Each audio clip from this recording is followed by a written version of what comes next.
Om Swastiastu. Assalamualaikum warahmatullahi wabarakatuh. Shalom, salam sejahtera untuk kita semua, namo buddhaya, dan salam harmoni.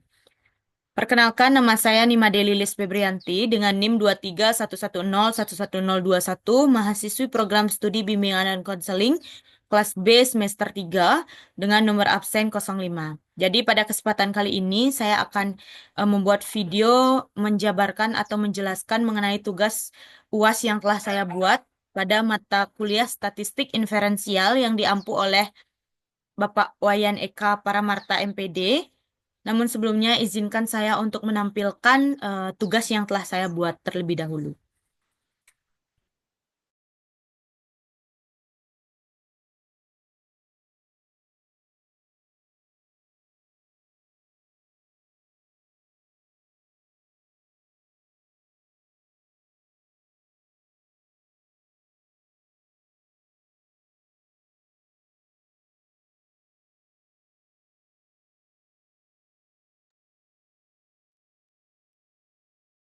Baik, pada ujian akhir semester saya diminta untuk menyelesaikan satu soal eh, dan membuat video presentasi atau menjabarkan eh, penyelesaian yang telah saya buat.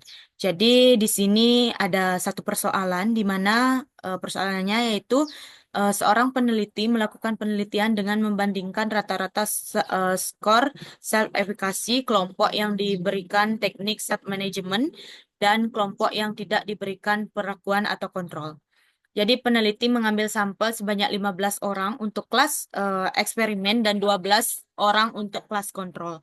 Jadi di sini diminta untuk membuat data dummy di mana pada skor kelas eksperimen itu diminta untuk membuat 15 sampel dan pada kelas kontrol diminta untuk membuat 12 sampel. Di mana pada skor kelas eksperimen saya membuat nomor yang bergerak dari 50 sampai 90 secara acak, yang di mana pada skor kelas eksperimen itu saya membuat data 50, 55, 56, 57, 58, 62, 63, 60, 63, 67, 70, 75, 72, 82 dan 85 sebanyak 15 orang. Kemudian pada skor kelas kontrol ada 55, 52, 50, 65, 70, 71, 75, 80, 52, 80, 67, 80 sebanyak 12 orang. Jadi eh, di sini diminta untuk menganalisis eh, dengan uji statistik parametrik yaitu independent sample t-test sesuai dengan kaidah pengujian. Namun sebelum itu diminta untuk melakukan uji prasyarat terlebih dahulu yaitu uji normalitas dan uji homogenitas. Jadi di sini yang pertama saya melakukan uji prasyarat, di mana uji yang pertama saya lakukan itu adalah uji normalitas sesuai dengan permintaan. Jadi uji normalitas saya lakukan pada uji prasyarat yang pertama. Jadi di sini uji normalitas itu menggunakan rumus Lillie-Efforts. Langkah-langkah pengerjaannya yaitu yang pertama kita harus membuat hipotesis. Jadi hipotesis yang saya buat di sini ada hipotesis H0 dan hipotesis H1. Jadi hipotesis H0 itu berbunyi sampel berdistribusi normal, kemudian H1 itu berbunyi sampel tidak distribusi normal. Kemudian langkah kedua itu menentukan tingkat signifikansi atau alfa 5% atau 0,05. Kemudian membuat keputusan. Jadi keputusannya itu ada dua, di mana yang pertama, jika L hitung kurang dari L tabel, maka sampel berdistribusi normal.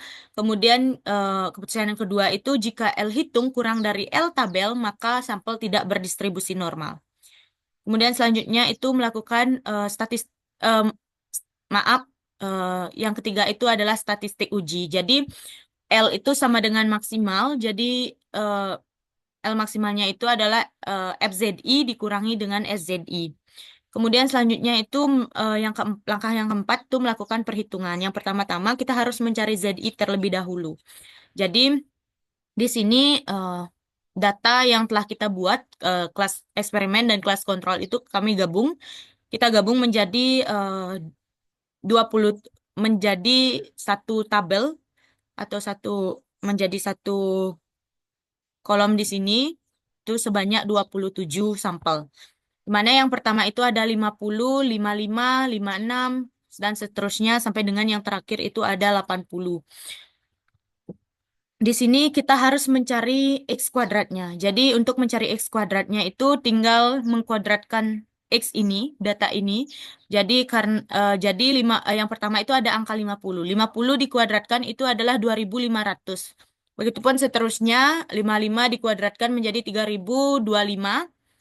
Begitu seterusnya sampai dengan di angka yang terakhir, yaitu angka yang ke-27. Di sini ada angka 80 dikuadratkan itu menjadi 6.400. Kemudian setelah selesai mengkuadratkan semuanya, kita harus mencari sigma atau totalnya. Jadi total dari X ini untuk mencari totalnya bisa ditambahkan 50 tambah 55 tambah 56 sampai dengan yang terakhir itu tambah 80. Totalnya itu adalah 1.772. Kemudian begitupun dengan X kuadrat. Ini ditambahkan terlebih dahulu 2.500 ditambah 3.025 ditambah 3.136 sampai dengan ditambah 6.400 itu menjadi 119.216.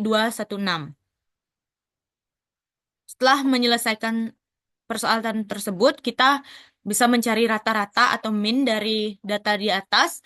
Itu rumusnya adalah min sama dengan sigma X per N. Jadi sigma X-nya itu adalah 1.772 dibagi dengan N-nya adalah 27 mendapatkan hasil 65,6. Kemudian selanjutnya kita harus mencari varians dari data di atas juga, di mana rumusnya itu adalah S sama dengan akar N dikali sigma X kuadrat dikurangi dengan sigma X dikuadratkan dibagi dengan N dikali N min 1. Jadi N-nya itu adalah 27 dikali dengan sigma X kuadratnya. Sigma X kuadratnya itu adalah 119,216. Saya masukkan di sini, kemudian dikurangi dengan sigma X dikuadratkan. Sigma X itu adalah 1.772 dikuadratkan, dibagi dengan N-nya itu 27, N min 1-nya itu adalah 26. Jadi selanjutnya itu kita kalikan dulu 27 dikali dengan 119.216, itu mendapatkan hasil 3.218.832. Dikurangi dengan 1.772 dikuadratkan itu mendapatkan hasil 3.139.984 dibagi dengan 27 dikali 26 itu 702. Jadi 3.218.832 dikurang 3.139.984 itu dikurangkan menjadi 78.848 dibagi dengan 702 mendapatkan hasil 112,3. Kemudian selanjutnya kita membuat tabel. Di sini ada 5 kolom. Yang pertama itu XI, kemudian ZI, FZI, SZI, dan FZI dikurangi dengan SZI. Jadi cara mencarinya itu ini dimasukkan dulu angka-angka X-nya. Ada 5, itu bisa diurutkan terlebih dahulu dari yang kecil sampai yang terbesar. Kemudian untuk mencari ZI-nya ini kita harus menentukan min-nya terlebih dahulu. Jadi rumus ZI yang pertama kali saya tampilkan, dari rumus ZI-nya itu adalah XI dikurangi dengan min dibagi dengan S. Jadi yang pertama itu kan ada angka 50. Ini kan ada angka 50 itu dikurangi dengan min-nya. Min-nya itu adalah 65,6. Kemudian dibagi dengan varians. Variansnya itu adalah 112,3. Itu mendapatkan hasil min 0,13. Begitupun seterusnya sampai dengan angka yang terakhir itu ada 85. 85 ini dikurangi dengan 65,6. Kemudian dibagi dengan 112,3 mendapatkan hasil 0,17. Kemudian di tabel berikutnya itu adalah ada FZI. FZI-nya itu bisa dilihat pada tabel distribusi. Jadi ZI-nya itu kan ada min 0,13. Jadi kita ambil yang di depannya itu dua angka, min 0,1 itu dicari di tabel distribusi. Ini ada min 0, ini min 0,1 ini, kemudian ditarik sampai dengan mendapatkan angka kan min 0,13 tadi, min 0,13. Jadi ini di angka 0,03 ini ditarik ke bawah sampai bertemu dengan min 1,0. Jadi hasilnya itu adalah 44 0,4483. Kemudian kita taruh di eh, angka yang di atas. Karena ini juga 50, jadi angkanya itu sama. Sampai begitupun seterusnya cara mencarinya sampai yang terakhir kita ambil dua angka di depan. Yang ini 0,1 itu dicari di tabel distribusi di Z-nya 0,1. Ini 0,17. Jadi kita tarik ke samping sampai menemukan di titik ketujuh. Ini adalah titik ketujuh. 0,07 kita tarik ke bawah sampai bertemu di titik 0,1, yaitu hasilnya adalah 0,5675 ini. Kemudian untuk mencari SZI, cara mencari SZI-nya ini adalah angka yang pertama ini eh, adalah data ataupun angka di baris yang pertama. Jadi karena ini adalah angka pertama di baris pertama, jadi kan tadi sudah diurutkan ada 27. Jadi data yang pertama ini dibagi dengan N. Maaf, data satu dibagi dengan N itu adalah 27, 1 dibagi 27 mendapatkan hasil 0,037. Kemudian ini adalah data yang kedua. 2 berarti dibagi dengan 27 mendapatkan hasil 0,074. Begitupun seterusnya 3 sampai dengan data yang ke-27, ini 85 ini data yang ke-27. Data ini baris ini adalah nomor 27 dibagi dengan 27 itu mendapatkan hasil 1,00. Kemudian ada FZI dikurang SZI. Jadi FZI ini dikurang SZI. Jadi FZI ini kan tadi sudah mendapatkan FZI, ini SZI-nya. Jadi eh, cara mencari ini adalah tinggal dikurangkan angka ini, dikurangi ini, atau 0,0,4483 dikurangi 0,037 itu mendapatkan hasil 0,4113. Kemudian ini 0,0,4483 dikurangi dengan 0,074 itu mendapatkan hasil 0,4143. Begitupun seterusnya sampai data yang terakhir itu adalah 0,5675 dikurangi dengan 1,000 itu mendapatkan hasil min 0,4325. Jadi L maksimal yang saya dapat di sini yaitu eh, ini kebetulan saya sudah tandai, ini adalah L yang paling besar, itu adalah 0,4143. Jadi ini ada tabel Lillie Evers. Jadi untuk sebelum membuat keputusan kita membuat ini terlebih dahulu, diketahui L hitungnya itu adalah 0,4143. L L tabelnya itu N-1, jadi 27. Tadi datanya berjumlah 27 dikurangi 1 adalah 26. Itu karena di tabel Lillie Evers ini tidak ada 26, jadi kita ambil yang mendekati. Di sini sebenarnya 180 itu ambil di angka 25. Jadi maaf ini ada kekeliruan sedikit. Jadi eh, keputu eh, jadi hal hitung itu kurang dari,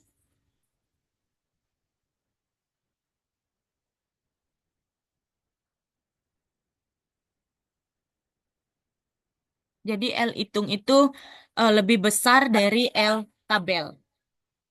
Jadi kesimpulannya itu berdasarkan uji yang dilakukan dapat dilihat bahwa L hitung lebih besar daripada L tabel, yaitu 0,4143 lebih besar dari 0,180, maka dapat ditarik kesimpulan bahwa sampel tidak berdistribusi normal atau H0 ditolak. Baik, karena prasyarat yang pertama sudah selesai, yaitu uji normalitas, kita lanjutkan ke uji prasyarat yang kedua, itu ada uji homogenitas.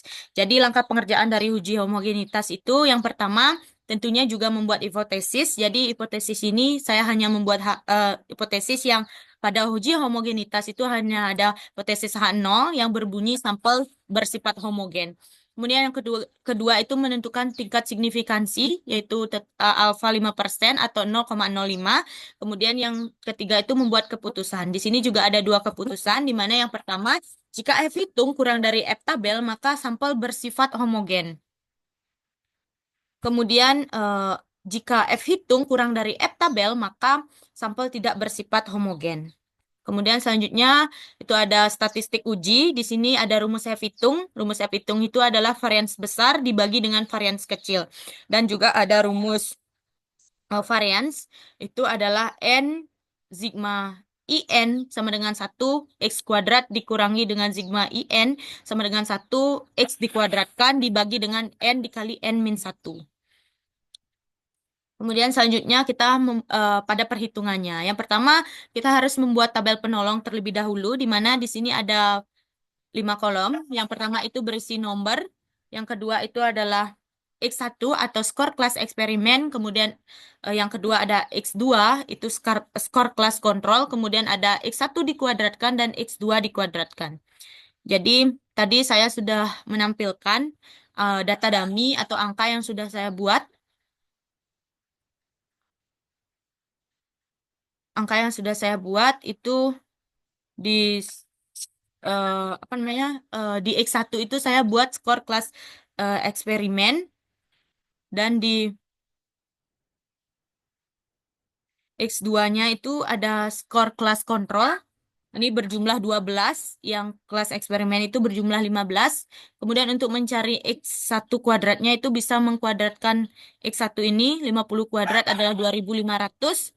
Begitupun seterusnya sampai data yang terakhir itu 85 dikuadratkan, itu 7225. Begitupun juga dengan X2, 55 dikuadratkan adalah 3025, sampai dengan yang terakhir 80 dikuadratkan itu adalah 6400. Jadi, setelah mendapat semua hasilnya, kita totalkan atau mencari sigmanya. Itu cara mencarinya itu tetap ditambahkan ini seluruhnya. Itu mendapatkan hasil 975. Kemudian untuk data kelas kontrolnya itu ditambahkan juga mendapatkan hasil 797. X1 kuadratnya itu mendapatkan total 64,803. X2 kuadratnya itu adalah 50, sigmanya adalah 54,413. Kemudian selanjutnya menghitung rata-rata. Jadi rata-rata atau min sama dengan sigma X1 dibagi dengan N. Jadi 975 ini totalnya 975 dibagi dengan jumlah data, yaitu 15 sampel. Jadi 975 dibagi 15 adalah mendapatkan hasil 65. Kemudian begitu juga dengan X2-nya, mana X2-nya itu adalah sigma X2 dibagi dengan N. Jadi sigma X2-nya tadi adalah 797 dibagi dengan jumlah datanya adalah 12 sampel. Jadi 797 dibagi 12 adalah 66,4. Selanjutnya itu menghitung varians kelompok eksperimen. Jadi kelompok eksperimen atau X1-nya itu N-nya adalah 15 dikali dengan sigma X kuadrat, yaitu 64,803 dikurangi dengan sigma X-nya. Sigma X-nya adalah 975 dikuadratkan dibagi dengan N. N-nya itu adalah 15 dikali dengan N-1. Jadi 15 kurang 1 adalah 14.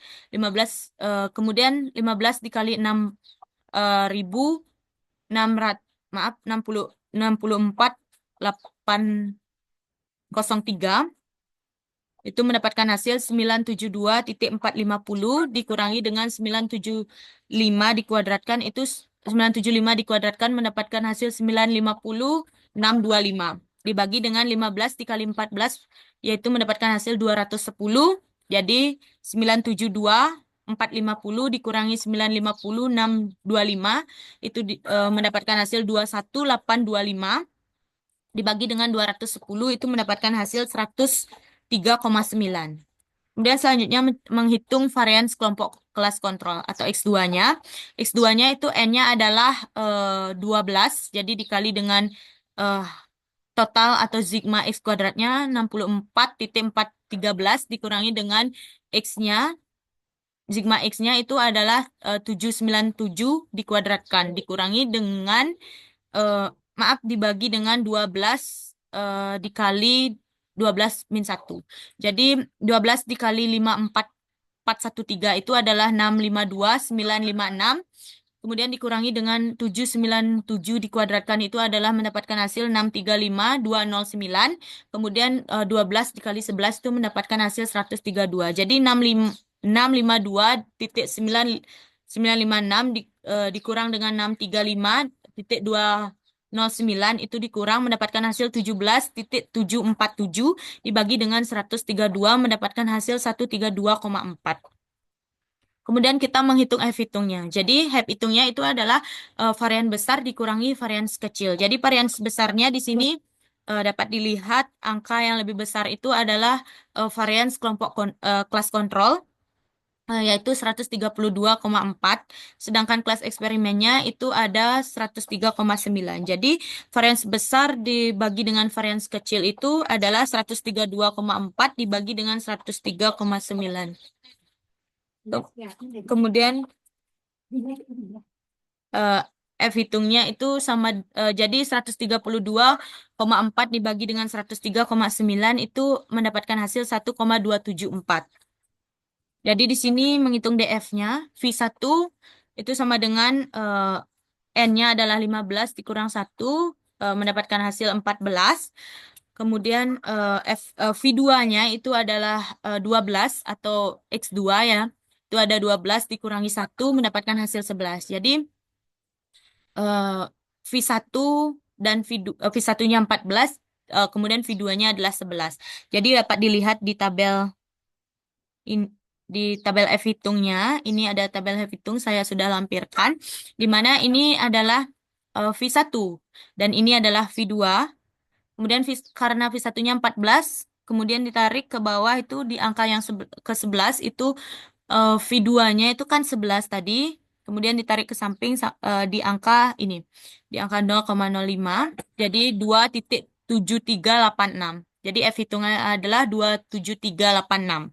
2,7386. Jadi berdasarkan kesimpulannya adalah berdasarkan uji yang dilakukan dapat dilihat bahwa F hitung kurang dari F tabel yaitu 1,274 kurang dari 2,7386 maka dapat ditarik kesimpulan bahwa sampel bersifat homogen sehingga H0 diterima. Jadi kedua uji prasyarat yang diminta sudah selesai dilakukan. Selanjutnya kita menguji sampel yang telah dibuat itu menggunakan independent sample t-test atau uji t-test sampel bebas. Jadi langkah pengerjaannya yang pertama kita harus membuat hipotesis penelitian terlebih dahulu, ada H0 dan H1. Jadi hipotesis yang saya buat di sini ada hipotesis H0 yang berbunyi tidak ada perbedaan self-efikasi antara kelas eksperimen atau X1 dengan kelas kontrol atau X2. Kemudian hipotesis H1-nya berbunyi ada perbedaan self-efikasi antara kelas eksperimen X1 dengan kelas kontrol X2. Kemudian yang selanjutnya itu membuat hipotesis statistik. Jadi membuat hipotesis statistik di mana yang H0 itu berbunyi mu A sama dengan mu B. Kemudian H1-nya itu berbunyi mu A tidak sama dengan mu B. Jadi di sini menggunakan uji dua pihak atau two tails. Kemudian selanjutnya itu langkah ketiga menentukan taraf signifikansi. Jadi taraf signifikansi yang digunakan adalah alfa 5% atau 0,05. Jadi langkah yang keempat itu melakukan menentukan uji yang digunakan. Di sini saya menggunakan uji T sampel bebas. Kemudian langkah kelima itu menentukan kaidah pengujian. Jadi kaidah pengujiannya itu ada dua. Di sini ada jika T hitung kurang dari T tabel maka H0 ditolak. Kemudian jika min T tabel kurang dari T hitung kurang dari T tabel maka H0 diterima. Selanjutnya langkahnya yang keenam itu menentukan T hitung dan T tabel. Jadi yang pertama kita harus membuat tabel penolong terlebih dahulu, di mana tabel penolong ini terdiri dari 5 kolom, di mana yang pertama ada jumlah siswa, kemudian tabel ini berisi kelas eksperimen atau X1, kemudian tabel yang ketiga, kolom yang ketiga itu berisi kelas kontrol atau X2, kolom yang keempat itu X1 dikurangi dengan eh, min 1 dikuadratkan, kemudian yang terakhir itu X2 dikurang min 2 dikuadratkan. Kita bisa masukkan data kelas eksperimen dan kelas kontrol terlebih dahulu di sini sesuai jumlah sampel yang telah ditentukan tadi.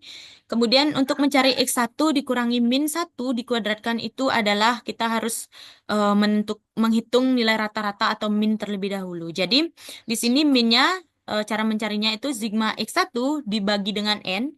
Di sini sigma X1-nya adalah 975 dibagi 15 itu mendapatkan hasil 65. Kemudian sigma X2 itu adalah 797 dibagi dengan 12 atau jumlah sampelnya eh, mendapatkan hasil sama dengan 66,4.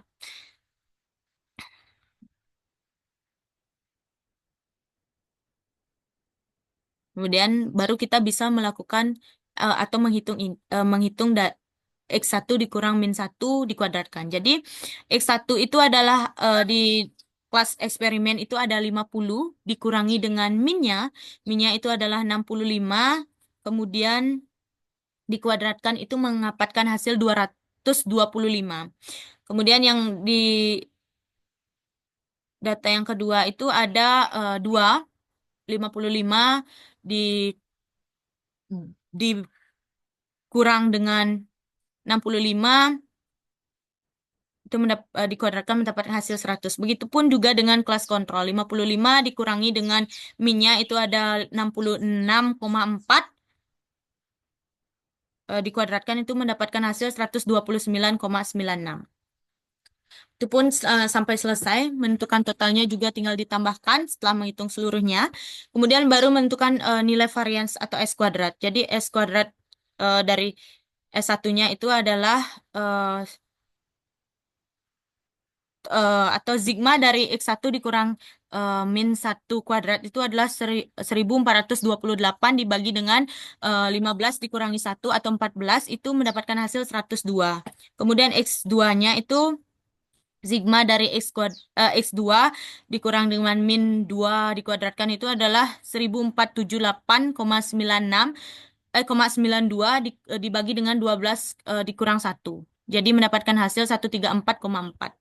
Kemudian selanjutnya menghitung T hitung. Jadi rumus T hitungnya itu adalah T hitung sama dengan min 1 dikurangi dengan min 2 dibagi dengan akar kuadrat N1 dikurang 1, kemudian S1 ditambah N dikurang 1, N2 dikurang 1 dikali dengan S kuadrat, maaf, ya benar dah, S2 kuadrat, kemudian dibagi dengan N1 ditambah N2 dikurangi 2.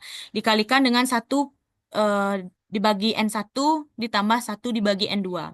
Jadi di sini min X1-nya itu adalah 65, dikurangi dengan min X2-nya adalah 66,4, dibagi dengan akar N1-nya adalah 15 dikurangi 1, kemudian dikali dengan variansnya ditambah dengan N2 12 dikurangi 1 dikali dengan varians X2-nya itu 134,4 dibagi dengan 15 ditambah 12 dikurangi 2 dan dikali dengan 1/15 ditambah 1/12. Di sini saya mendapatkan hasil 65 dikurangi 66,4 itu min 1,4. Kemudian 14 dikali 102 itu 1482 ditambah dengan 11 dikali 134,4 itu adalah 1478,4 dibagi dengan 25. Kemudian 1 dibagi 15 itu hasilnya adalah 0,06.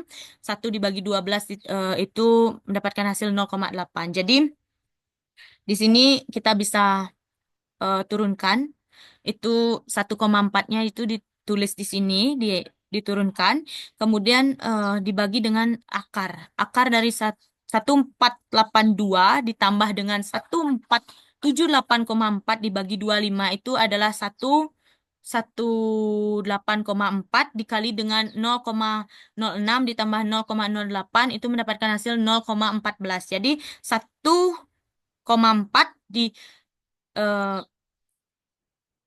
eh, dibagi dengan akar 118,4 itu dikali 0,14 itu mendapatkan hasil 16,58. Jadi min 1,4 itu dibagi dengan akar dari 16,58 adalah 4,07. Jadi hitungnya adalah min 0,43. Jadi selanjutnya itu langkah selanjutnya adalah menentukan nilai T tabel. Jadi taraf signifikansi itu kan ada 5% atau 0,05 karena ini uji dua pihak. Jadi 0 alfa dibagi dengan 2 sama dengan 0,05 itu dibagi 2 sama dengan 0,025. Jadi DF-nya itu N dikurangi 2. N-nya adalah 27 dikurangi dengan 2 sama dengan 25 sehingga T T-nya itu 0,025 dikali dengan 25 mendapatkan hasil 0,625. Selanjutnya itu menarik kesimpulan.